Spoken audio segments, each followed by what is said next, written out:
Salut tout le monde et bienvenue au podcast des Blue Jays, émission du 11 juillet 2025 qui est diffusée sur la télé de Rogers. Gavino DeFalco avec Jeremy Filosa. Comment ça va, mon bon ami Philo? As-tu passé une belle semaine?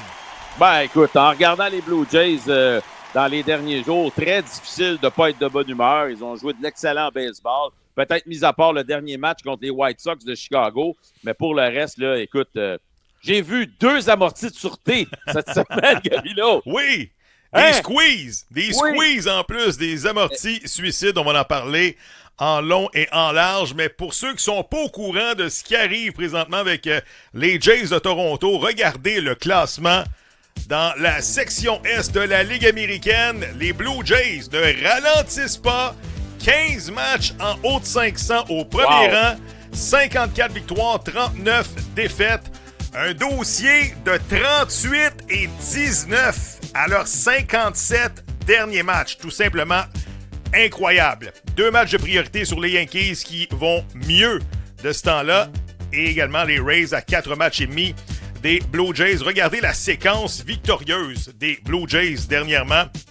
10 victoires de suite. On voit justement à gauche George Springer, un des joueurs de l'année des Jays cette saison. Et le tableau à droite, là, 54 victoires avant la pause du match des étoiles. C'est un record de franchise pour les Jays de Toronto. Avec 3 matchs à venir, là, en fin de semaine, t'affrontes les A's de on sait pas où à Sacramento. Écoute, il faut gagner cette série-là. Les Jays, à leurs 14 dernières séries, là, Philo, là, 12 victoires, 2 défaites. C'est malade, là. As-tu vu la séquence depuis le 8 mai? 38-19, une des meilleures équipes de baseball actuellement. Ben écoute, quand je recule la cassette, puis juste avant l'émission, on faisait notre préparation, puis je réécoutais l'extrait que John Schneider m'avait donné au camp d'entraînement, tu t'en souviens, où il avait dit « On veut avoir un meilleur équilibre entre les coups sûrs opportuns et jouer du baseball de situation. » Et là, ben, l'équipe le fait. Et quand tu matches ces 2 choses-là ensemble, ben, ça donne souvent d'excellents résultats. Et écoute, comme j'ai dit tout à l'heure, j'ai vu 2 amortis de sûreté cette semaine. Juste pour expliquer, parce qu'il y a des gens qui m'ont écrit cette semaine, c'est quoi la différence entre les amortis de suicide, les amortis pour un coup sûr? Bon, rapidement, là, il y a 4 types d'amortis. Donc, il y a un frappeur qui se place pour frapper. Et là, tout d'un coup, il sort le bâton. Ça, c'est déposer un amorti pour essayer d'aller chercher un coup sûr. Ensuite de ça, l'amorti suicide, l'amorti sacrifice. Oui. L'amorti sacrifice, c'est quand tu montes le bâton dès le début. Oui. Tout le monde sait que tu es là pour te sacrifier. Ton seul et unique but, c'est de faire avancer le coureur. Ensuite de ça, l'amorti de sûreté, ce qu'on a vu 2 fois cette semaine. Tu déposes l'amorti au marbre, sans avertissement, bien sûr. Le coureur au 3e s'assure que l'amorti a été déposé. Et ensuite de ça, il fonce vers le marbre. L'amorti suicide, le coureur du 3e part instantanément, sachant ou ne sachant pas si le coureur va être en mesure de déposer l'amorti. Mais écoute, il y a 74 000 stratégies possibles, Gavino, puis les Blue Jays les utilisent toutes, et c'est fantastique. Et il faut donner le crédit à John Schneider. Comme j'ai dit, là, il a tourné le coin au mois de mai. Il a arrêté de faire jouer les mêmes joueurs au même poste à chaque jour avec le même alignement. T'en souviens là, au mois de mai? Oui, c'était le festival de Santander. Guerrero également frappait 2e. À un moment donné, on a tout chamboulé ça. Le fait que Santander est allé faire un petit tour sur la liste des blessés, on dirait que ça a amélioré l'équipe. C'est vrai. C'est fou, hein? Ce gars-là est signé pour 5 ans et présentement, il n'y a personne qui s'ennuie de Anthony Santander. John Schneider en est à sa 4e saison actuellement avec les Jays. Sa première en 2022, on sait c'était 46 victoires et 28 défaites, est arrivé en relève de l'autre gérant. En 2023, 89-73. L'année passée, a oublié 74-88. Actuellement, 54 victoires, 39 défaites. Et selon les preneurs au livre, les Jays devraient participer à la danse automnale. Est-ce que John Schneider, selon toi, devrait être considéré comme gérant de l'année dans la Ligue américaine? Oui, mais peut-être pas pour les raisons que les gens vont s'attendre à ce que je dise. Le meilleur move de John Schneider, puis je présume que c'est lui qui a un gros mot à dire là-dedans, ça aura été de laisser partir Guillermo Martinez, et d'embaucher David Popkins et Lou Ionetti pour s'occuper de l'attaque cette année. Parce que c'est ça qui a tout changé. Je reviens à mon fameux extrait du camp d'entraînement où il dit « Ces deux gars-là sont arrivés ici avec une mentalité de baseball de situation. » Il dit « On l'a pratiqué en masse au camp d'entraînement alors que ça faisait des années qu'on ne faisait plus ça. » On a même eu un concours d'amorti-sacrifice au camp d'entraînement, soit dit en passant. Oui. Alors, ça, là, ça a tout changé. Puis, John Schneider, après le match de samedi de la semaine dernière, il a dit une chose intéressante lors d'un point de presse. Il a dit « Je me sens enfin à l'aise de construire mon alignement comme je le veux. » Là, tu as parlé de Santander qui n'est pas là. Varsho n'est pas là. Les gars qui frappent 6, 7, 8, 9e, on leur demande toutes sortes de choses différentes. Ils le font et ça fait gagner l'équipe. Donc, écoute, durant cette séquence de 10 matchs, est-ce qu'on a vu 2 fois le même alignement? Non. Je pense pas. Non, on a mis les plus hautes dans des positions stratégiques et ça fonctionne. Donc, moi, je suis content parce que, Gavino, j'ai souvent senti que John Schneider se plaçait lui-même dans cette situation-là où il n'osait pas déplacer les gars parce qu'il ne voulait pas offusquer un, il ne voulait pas offusquer l'autre. Hey, l'année passée, pendant combien de temps on s'est posé la question, est-ce qu'on peut sortir Springer du premier rang? Comment il va se sentir? Hey, aujourd'hui, là, Springer, tu frappes premier. Springer, tu frappes troisième. Springer, tu frappes quatrième. Non, pas de problème. Il frappe et surtout, la gestion des effectifs, que ce soit les partants, que ce soit les releveurs. T'en souviens, en première moitié de saison, t'as pas de 5e partant, t'as pas de 4e partant, puisque Bowden Francis fait frapper, c'est le festival de la longue balle. Et ensuite, un paquet de joueurs sur la liste des blessés. Faut que tu t'ajustes. Tu as fait confiance notamment à tes filiales 3A. On dirait que chaque joueur qui a été rappelé de Buffalo dernièrement a fait la différence. Là. On va en parler. Les Will Wagner, les lanceurs Ryan Burr, Braden Fisher, également, Schneider également. Ces gars-là ont obtenu des gros coups sûrs dernièrement. Il faut lever notre chapeau. Je ne sais pas ce qu'il y a dans l'eau à Buffalo, mais ça fonctionne avec les Blue Jays.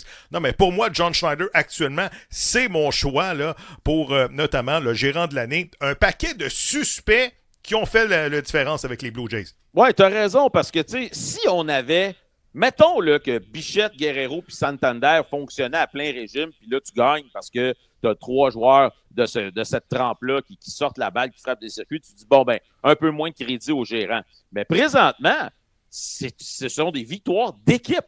Et souvent, avec des stratégies venant du banc.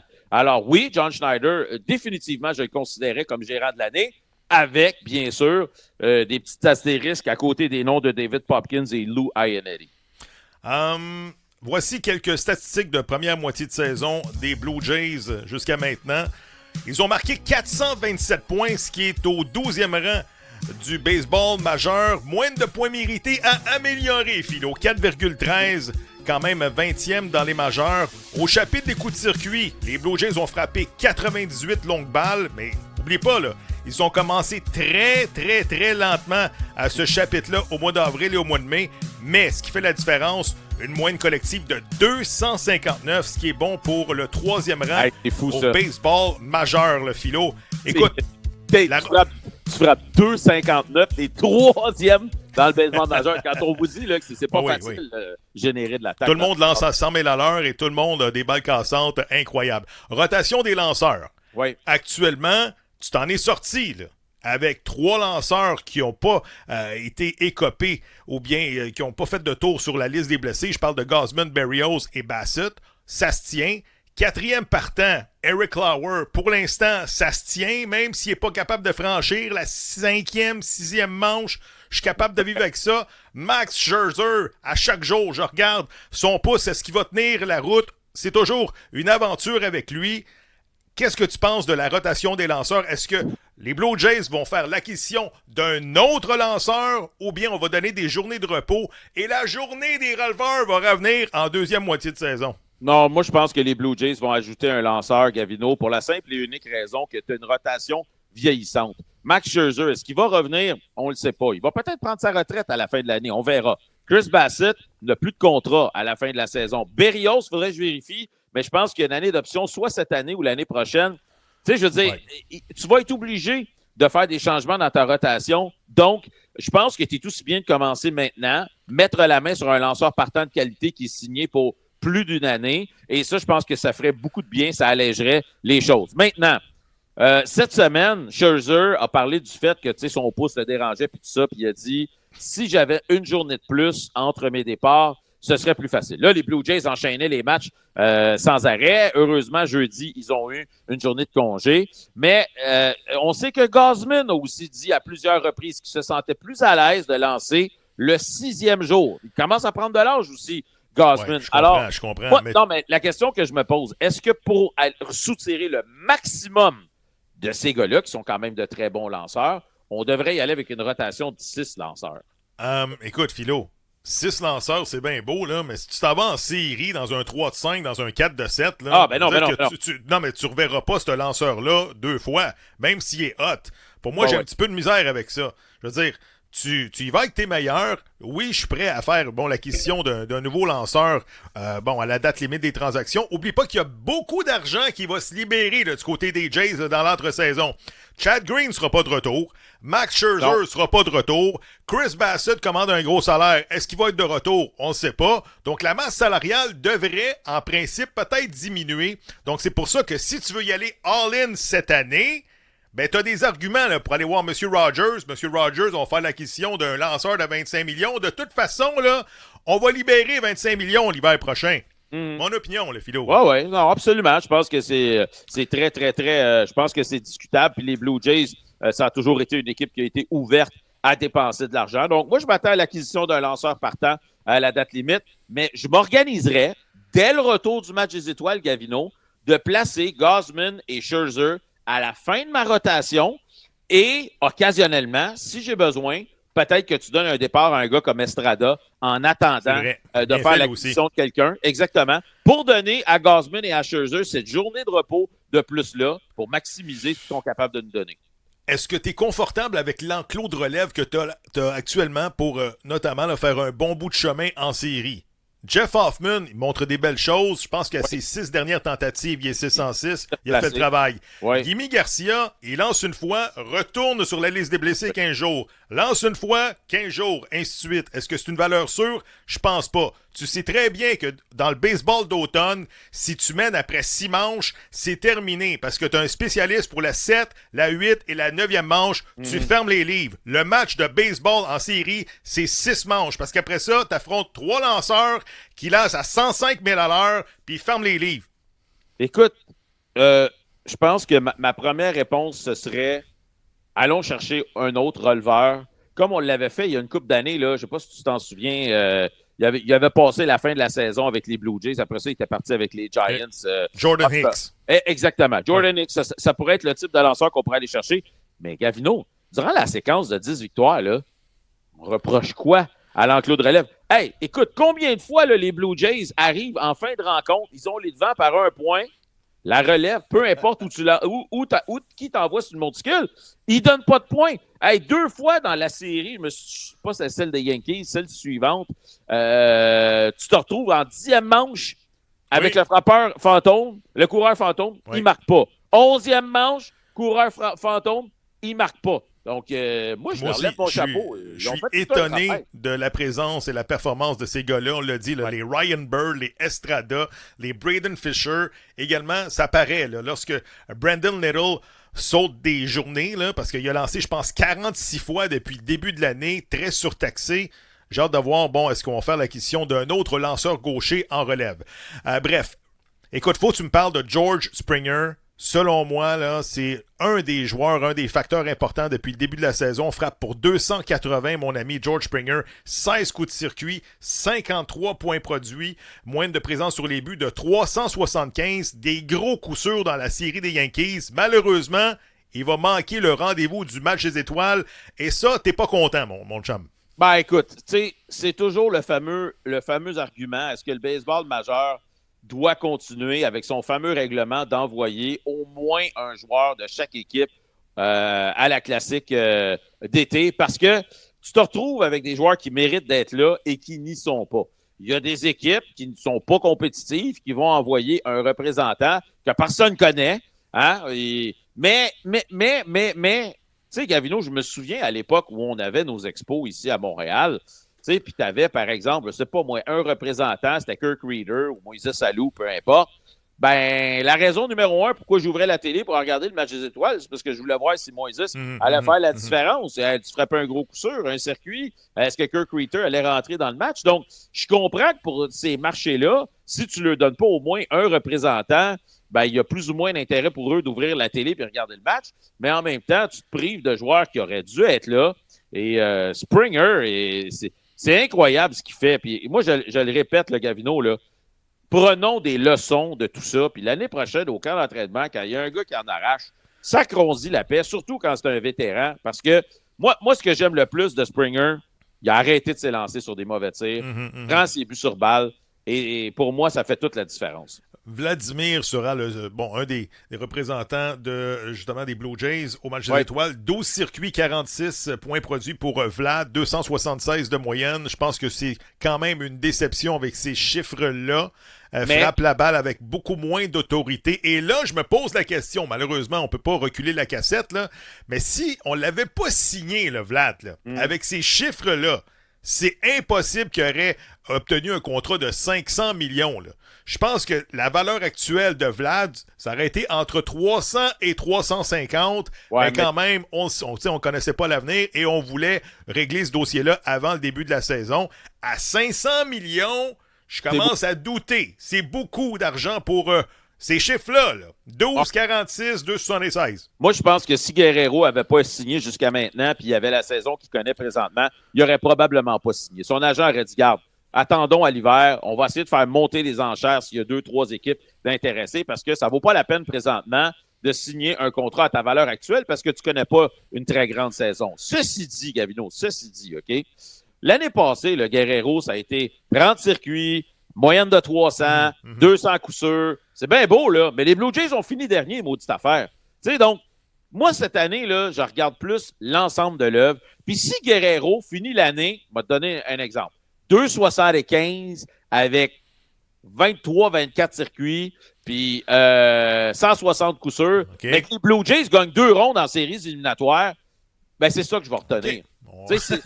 Non, mais présentement, l'équipe j'espère que tu as raison. J'espère que tu as raison, parce que je m'attends beaucoup plus à ça de Vlad. Là. Surtout, il a connu un très mauvais match contre les White Sox de Chicago dans le dernier match là, de la série. Je pense qu'il s'est commis dans 2 doubles jeux.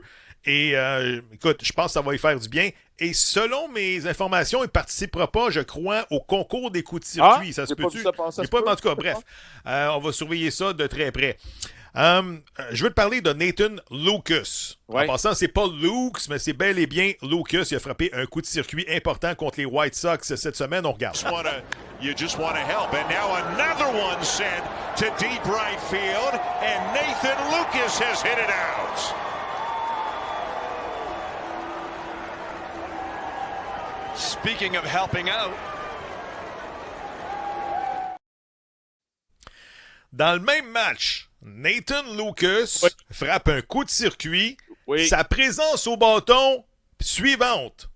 Un amorti sacrifice, un amorti suicide ou de sûreté. Quand est-ce que la dernière fois tu as vu ça dans le baseball majeur? Passe de je frappe à 400 pieds à 3 pieds parce que je veux déposer un squeeze. Non, mais c'est ça les Blue Jays cette année. C'est une boîte à surprise offensive. Mais moi, je trouve ça fantastique, Gavino. La défensive ne sait jamais à quoi s'attendre. Il va-tu la sacrer l'autre bord de la clôture ou il va-tu la bonneter, excusez l'expression, à 3 pieds du marbre? Tu le sais pas. Donc, difficile de te préparer défensivement contre un gars comme ça. Honnêtement, Gavino, là, ce gars-là s'avère une surprise extraordinaire pour les Blue Jays. Hey, ils l'ont développé. Il y a 30 ans, là, Nathan Lucas. 30 ans, OK?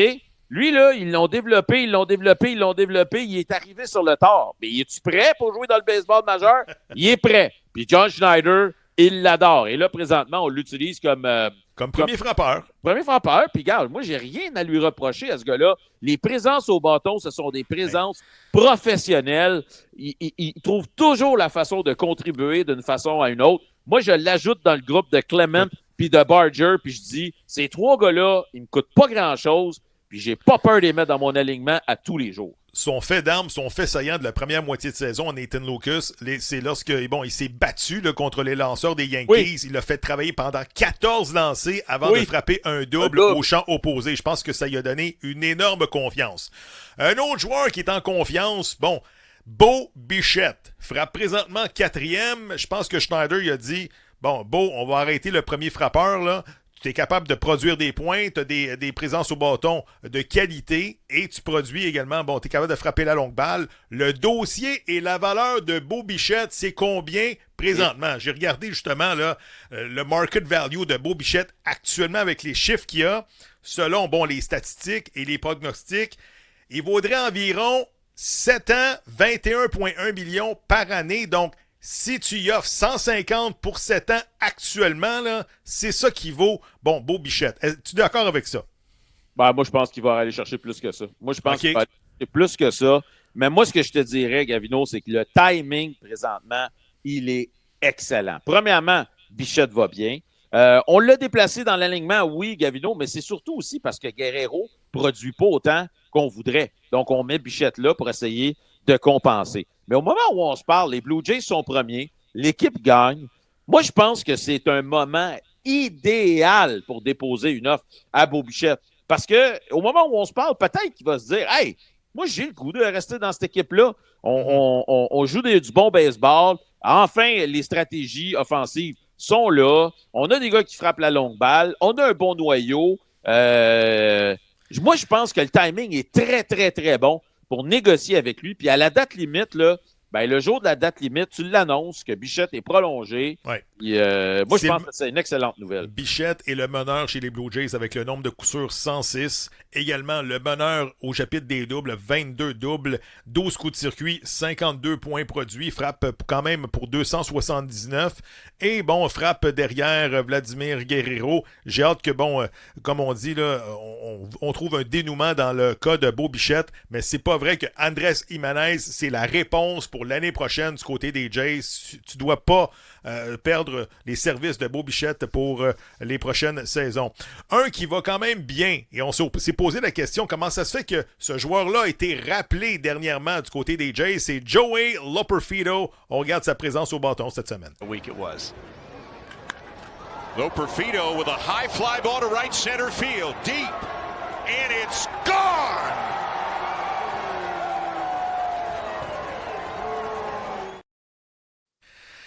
Je sais que tu n'affrontais pas les Tigers de Détroit cette semaine. Ouais. Tu affrontais les White Sox de Chicago, une équipe qui en arrache, mais pas à peu près. Mais quand même, tu le rappelles, et depuis son rappel, 5 coups sûrs en 14, il frappe pour 357, un coup de circuit, 5 points produits. Il est âgé, notamment, je crois, de 24-25 ans. Un peu d'expérience ici et là dans les majeurs. Tu l'as rappelé, pourquoi Joey Loperfido? Est-ce qu'il y a notamment là, une raison? Écoute, c'est sûr que dans mon livre à moi, Will Wagner et Joey Loperfido ont été rappelés pour les mettre dans la vitrine. Parce que, tu sais, tu renvoies Classé en bas. Est-ce que Classé faisait pas le travail? C'est pas mon préféré. Est-ce qu'il y avait vraiment une nécessité de procéder à ce mouvement de personnel-là? Je pense pas. Loperfido nous a démontré des belles choses depuis qu'il est revenu. Physiquement, tu sais, il a de l'air d'un joueur de baseball. Ben oui. Tu regardes là, puis tu dis, hey, ce gars-là peut avoir une belle carrière. Moi, je sais pas, j'hésiterais un peu avant de l'échanger, mais en même temps, si tu veux aller chercher quelque chose de qualité, il va falloir que tu donnes. Et pour moi, au moment où on se parle, t'as bien beau dire, ouais, mais Will Wagner puis Joey Loperfido, ils ont joué toute l'année à Buffalo. Si les équipes veulent les voir, ils ont juste à regarder les cassettes de leur match dans le 3A. C'est pas pareil. Quand tu es dans le baseball majeur, c'est là qu'on veut les voir. On veut voir ce qu'ils sont capables de faire contre les meilleurs lanceurs. Et présentement, Loperfido, en tout cas, il est en train de tout faire pour que si les Blue Jays ne fassent pas de place, qu'il y a une autre équipe qui va lui faire une place dans un alignement des ligues majeures dès cette année. Sauf que notre petite communauté d'Italiens, Gavino, ouvrait ça plate de le voir partir. Là. C'est toujours dangereux, des fois, d'échanger 3 prospects contre un joueur de location. T'en souviens-tu, les Expos en 2002, lorsqu'il a fait l'acquisition de Bartolo Colon, des gardiens ou des Indiens de Cleveland à l'époque, ça a coûté Cliff Lee, Oui. Brandon Phillips et Grady Sizemore. Je pense que ces trois-là, à un moment donné, se sont retrouvés au match des étoiles contre un gars qui a lancé peut-être 12-15 fois pour ton organisation. Il a gagné Ça fait reculer notamment une organisation. Non, mais sérieusement, si tu vas chercher un gros joueur, là, ils vont te demander probablement Loperfido, Orelvis Martinez, puis un autre prospect. J'espère que ça ne sera pas Savage. Écoute, c'est très intéressant ce que tu dis, parce que souviens-toi que Omar Minaya avait quand même admis après que lui, il savait là, que c'était fini les expos, puis c'était advienne que pourra, puis ouais, let's go, on va essayer de gagner. Et, écoute, je veux dire, il y a des gens dans la direction qui sont à la fin de leur contrat présentement, là. Alors, tu sais, est-ce qu'eux autres sont tentés de dire « Hey, guys, le tout pour le tout ». Un peu comme Alex Antopoulos, l'année où il était allé chercher Troy Tulowitzki, puis je pense... Oui, ça, c'était en 2015. OK. Lorsque, justement, là, on a fait cette transaction-là pour aller chercher David Price et Troy Tulowitzki dans la même semaine. Les Blue Jays là, avaient un dossier de 50 et 51. Et là, tout d'un coup, là, ça s'est mis à décoller, mon chum, au mois d'août et au mois de septembre. Mais là, les Blue Jays sont premiers, là. Et oublie pas, il y a des joueurs sur la liste des blessés qui vont éventuellement revenir, le Philo. Je comprends, mais Alex Antopoulos avait aussi avoué plus tard que lui savait qu'il ne revenait pas comme directeur général. Puis c'était le tout pour le tout. Donc, on a fait des gros sacrifices pour ajouter des gros coups de bâton dans l'équipe. Est-ce que ce sera la même chose cette année? J'espère qu'on ne va pas donner des prospects comme ça, des Savage et compagnie, Nemala non plus. J'espère qu'on va garder ces jeunes meilleurs-là avec l'équipe. Hey, Gavino. Oui, vas-y. Je m'en vais voir les Jays. Non. Oui. Quand est-ce? Le 2 et 3 août prochain contre les Royals. Je vais être à Toronto. All right, OK. Alors, j'ai très, très hâte. Je vais avec mon fils. On va aller regarder des matchs. On va avoir du plaisir. Et je vais croiser sûrement plusieurs Québécois là-bas, encore une fois, comme c'est le cas à chaque année. J'ai très, très hâte. En 30 secondes, là, on n'a peut-être pas le temps d'extrapoler tout le sujet. Est-ce que les Blue Jays ont joué en haut de leur tête en première moitié de saison? Il reste 30 secondes. Ça dépend s'ils continuent de jouer comme ils le font présentement. Je te dirais que la réponse, c'est non. Mais c'est sûr que sur papier, quand tu regardes l'équipe et surtout les blessés qu'ils ont depuis le début de l'année, tu te dis ça peut pas tenir sur le long terme. Alors, plusieurs vont dire que oui, les Blue Jays jouent par-dessus leur tête présentement cette saison. C'est incroyable. Les Blue Jays avec un dossier de, justement, 54 victoires, 39 défaites. Selon les preneurs au livre, les Yankees devraient quand même gagner la division. On va surveiller ça de très près. C'est déjà la fin de l'émission et du podcast des Blue Jays. Bonne semaine. En fin de semaine, c'est contre les Athletics. Au nom de Jérémy Filosa, ici Gavino qui vous dit à très bientôt. Bye bye tout le monde. Salut.